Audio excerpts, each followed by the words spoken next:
ಪರಿಪರಿಯಿಂದ ಬಾಧಿಸಿದನೆಂದು ಹೇಳಿದೆಯಲ್ಲ. ಹೌದಲ್ಲವಯ್ಯಾರೇ? Low ಮೂರ್ಖ, ಆದರೆ ಅವನ ಗತಿ ಏನಾಯ್ತು ಗೊತ್ತಿರುವುದಲ್ಲ. ಅವನಂತೆ ನನ್ನನ್ನು ತಿಳಿದುಕೊಳ್ಳಬೇಡ ಸುಂದರಿ. ಸುಮ್ಮನೆ ಅವನಂತೆ ನೀನು ಹಠ ಹಿಡಿದು ಮಣ್ಣಾಗಬೇಡ ಮೂರ್ಖ, ಮಾಡಬೇಡ ಅನ್ನೋ ತರ್ಕ. ಮುಂಡೆ ಈರಣ್ಣಾಕ್ಷರನ್ನು ಹಂದಿಯಾಗಿ ಬಂದು ಕೊಂದಂತೆ ನನ್ನನ್ನು ಕೊಲ್ಲುತ್ತಾರೆ. ಸಹಜವಾಗಿ ಕೊಲ್ಲುವುದೇ ಬಣ್ಣ ಮೂರ್ಖನೇ.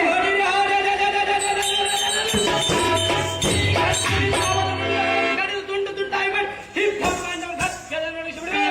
ನಿನ್ನಿಂದೇನಾಗುವುದಲೇ ಬಂಡ.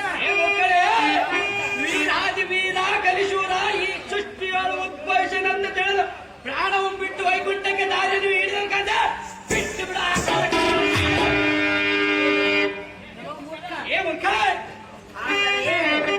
ಪರಸ್ತ್ರೀಯರನ್ನು ಬಯಸಿದಂಥ ರಾಕ್ಷಸರು ಎಂಥವರೇ ಮಣ್ಣಾಗಿ ಹೋಗಿರುವರು. ನಿನ್ನಂಥವನು ಪಾಡೇನು. ಅವರಂತೆ ಎಲ್ಲರೂ ತಿಳಿದುಕೊಳ್ಳಬೇಡ ಸುಂದರ. ಯಾತಕ್ಕೆ ಮಾಡಬಾರದು ಸುಂದರಿ? ನಿನ್ನಂತ ಮುಟ್ಟಿದ ಅಕ್ಷರಕ್ಕೆ ಸುಟ್ಟು ಹೋಗಲು ಚಿಂತೆ ಇಲ್ಲ. ಲಂಕಾ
ಬಯಸಿದ ರಾವಣನ ಮಡಿಗೆ ಹೋದ.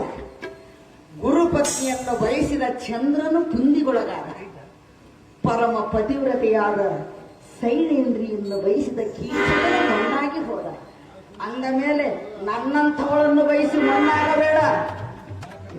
ಕುಲ್ಲ ಮುರಿಯುವನೇನು 32 ಅಲ್ಲ.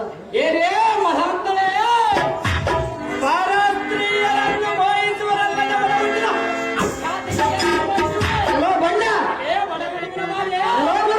ಸೀತೆಯನ್ನು ಕತ್ತೊಯ್ಯುವ ರಾವಣನಾಥನಾದನೆಂದು ಹೇಳಿದೆಯಲ್ಲ. ನಾನೇನು ಸನ್ಯಾಸಿ ವೇಷವನ್ನು ಧರಿಸಿ ಮೋಸದಿಂದ ನಿನ್ನ ತೆಗೆದುಕೊಂಡು ಹೋಗಲಿಕ್ಕೆ ನಾನು ಬಂದಿಲ್ಲ.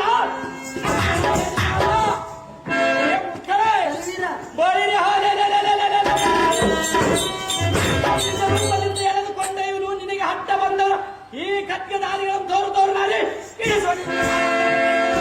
ಬಂಡ ಏನೆಂದು ಹೊಗಳಿದೆ? ಇದ್ದ ಮಾತನ್ನು ಹೇಳಿ ಸುಂದರಿ. ಅಂದರೆ ರಾವಣನು ಏನಾಗಿ ಏನಾಗಿ ಬಂದರೆ ಇಲ್ಲಿ ಬಂದಿಲ್ಲವೇ ಸುಂದರಿ? ಆದರೆ ರಾವಣನನ್ನು ರಾಮ ಕೊಂದ ಎಂದು ಹೇಳಿದೆಯಲ್ಲ.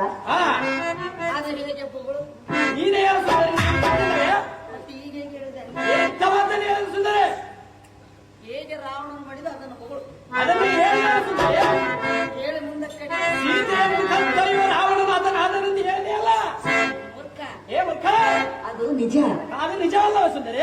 ಆದರೆ ಆದರೆ ರಾವಣನು ಸ್ವಂತ ಬುದ್ಧಿಯಿಂದ ಸೀತೆಯನ್ನು ನಾನು ನನ್ನ ಸ್ವಂತ ಬುದ್ಧಿಯಿಂದ ಯೋಚನೆ ಮಾಡಿದರೆ ಸುಂದರಿ ನಿನ್ನನ್ನು ಪಡೆಯಬೇಕು.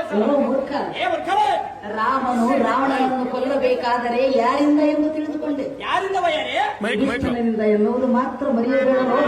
ತಮ್ಮನೆ ಮೋಸ ಮಾಡುವುದೇ ನನ್ನಂತೆ ಹರಿವೀರನನ್ನು ಏನು ಮಾಡುವ ಸುಂದರಿ? ಏನು ಮಾಡು ಸುಂದರಿ?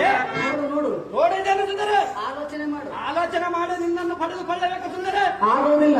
ಆಗುತ್ತದೆ ಸುಂದರಿ. ಪರ ಹೆಣ್ಣು